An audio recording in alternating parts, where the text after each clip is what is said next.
Why do we game? The answer to that is very different for each person. Two different people can play the same game for polar opposite reasons, and the game purposely caters to both. In many cases, the question of why they game reveals a dark side of themselves that the gamer is often embarrassed and afraid of facing. Too many gamers. The very question is considered offensive. The reason why a person plays video games is for the same reason we watch movies, play sports, learn a musical instrument, and run around aimlessly as children. It's the same reason why all animals play at all ages. As a child, we experience our surroundings, and we learn that we are capable of much more than we first thought. Instinctively, we gain pleasure from exploring our potential, possessing a natural tendency to learn new skills and explore new ways of thinking. By playing, we practice the mastery of skills that we can apply to many other situations. This empowers us and allows us to learn even more skills and do even more amazing things. Whether it's a child that plays ball in the grass, an adult that performs in a professional sport, or the elderly playing bingo, the motive is the same. It's in our nature to play, to learn, to practice and master. Each form of play offers something unique. At the end of the journey, you gain something irreplaceable that stays with you for life. This is why play is so important. But not all people play and game for the same reason. There are those who game for constructive reasons. One of those reasons is to hone their skills. Another reason is to engage a story with more involvement than watching a movie. Both of these reasons are exploring the possibilities of their potential. The player is bettering themselves from the experience. Then there are those who game for destructive reasons. One of those reasons is to grief other players. Another reason is to engage in instant gratification, violently killing easy foes to feel a false sense of superiority. Another reason is to pursue a higher social standing in a gaming community hierarchy. By intentional design, game developers cater to both constructive and destructive gamers in a very malign and manipulative way. The advancement of games using unlocks and completion activities are designed to accommodate the accomplishment of various skills. As you achieve more, you are rewarded with new abilities and the game opens up to you. This is constructive gaming. But game developers accommodate for more. Most games have an online function with the ability to compare yourself to other players. This causes a social hierarchy, and instead of playing to better themselves, players are competing against each other for recognition and rank in a social hierarchy. The original way of gaming to better yourself is deliberately drowned out by the pursuit of ego. Games are only as difficult as they need to be, in order to make it so only some players can gain all achievements. This is why games are deliberately time-consuming, so that only some players can complete them. They stretch out the game with the time-consuming repetition of simple tasks. For the ego manipulation to work, they need there to always be some players who achieve and some players who don't. If everyone achieved completion with little time and effort, there would be no hierarchy. Instead of gaming to improve and master new skills, the player can simply grind away at simple tasks to achieve a higher social standing. To make it worse, gamers who play in pursuit of the mastery of skills are punished, while those who play in pursuit of ego and social standing are rewarded. The exploration of a story is like watching a movie, only more involved, and you get to decide which way the story goes. But game developers accommodate for more. They reward players with graphic violence and ego-boosting admiration of your character. These players are not exploring a story. They are only there for instant gratification.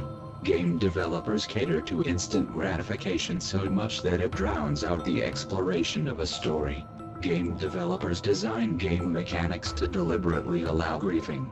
Game developers will pretend that their game is being exploited by a minority, when it is in fact being used as intended by the majority. They need to pretend in order to keep skilled players, while griefing is rewarded. Playing the objectives is punished. Griefers will grief players who are too busy playing the objectives to fight back. Griefers need a vulnerable target who can't fight back. By defeating a skilled player through griefing, the griefer can falsely claim superiority. If there were no skilled players in a game, then griefers would have no one to grief. Game developers deliberately cater to both skilled players and griefers, so that the toxic and parasitic relationship can continue. Game developers deliberately cater to griefing while putting on an act that they are against it, in order to appeal to skilled gamers and keep them playing. Always promising to fix it but only ever making it worse until skilled gamers stop playing and the game community implodes. Then a new game comes out, a new version of the same game. The cycle repeats itself. Game developers cater to griefing and actively focus on it, deliberately punishing skilled players and rewarding griefing. Game developers allow players to pay to win. They sell the base game, and then sell tools and weapons inside the game that give them advantages over other players.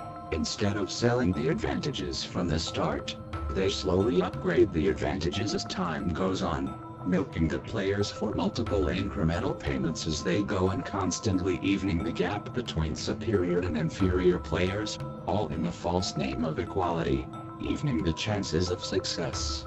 Skilled players who play fairly will take great offense to the paid-for advantages of other players, but will reluctantly continue playing because of the difficulty of the challenge.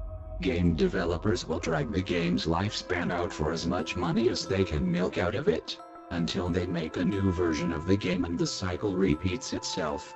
Some game developers try to appeal to the rest of the gaming community who won't pay to win, by advertising their microtransactions as not giving players a tactical advantage and only for prestige. But in the same way, they are provoking and exploiting the player's ego.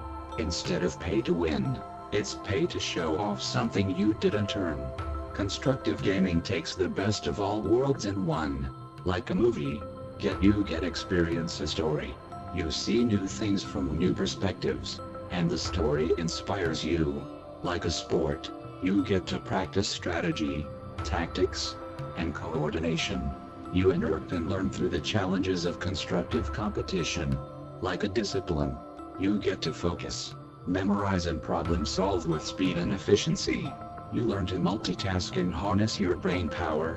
Constructive gamers play to better themselves. Destructive gaming turns that all upside down. Instead of competing to explore and expand their potential, they play to abuse power over others, beat the opposition down, loot the trophy and get all the attention. Their personality and potential wastes away and festers in moral rot. Your mind is a muscle that builds up if you use it, or wastes away if you don't maintain it. Destructive gamers misuse their abilities in pursuit of gratification, and so their mind wastes away. Gaming today has become extremely toxic and corrupted. Simple, time-consuming games like those on social media can gain as much as 100 million players. Extreme amounts of money are harvested from players who pay to win in order to achieve a higher social standing. Announcements of their accomplishments are advertised on their Facebook wall to boost their ego and entice other players to join in. Players are rewarded with advantages if they invite other people to play. It's a big scheme of toxic human manipulation. Games today have little to no connection with constructive gaming. They focus on destructive gaming, and use constructive gamers as fodder to prey upon.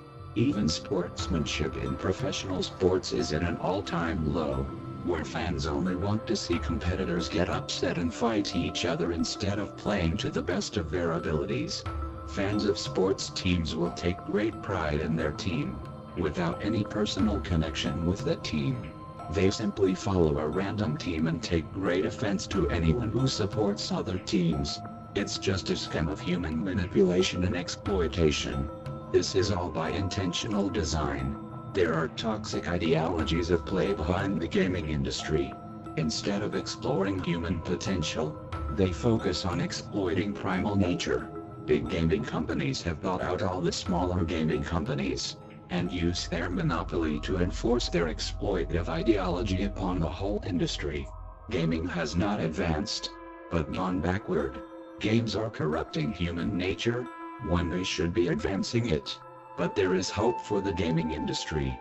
As skilled players refuse to pay for their games, the only players who infest gaming communities are griefers, trolls, narcissists and psychopaths. With no skilled players to leech off, gaming communities have increasingly smaller lifespans and the number of players is less each generation. The gaming industry is collapsing under the weight of its own monopolized ideology. The more it collapses, the more opportunities there are for constructive gaming to once again advance mankind on the right path. And since gamers are so fed up with the toxic ideology of the gaming industry, they are ever more ready and willing to invest in constructive gaming once again.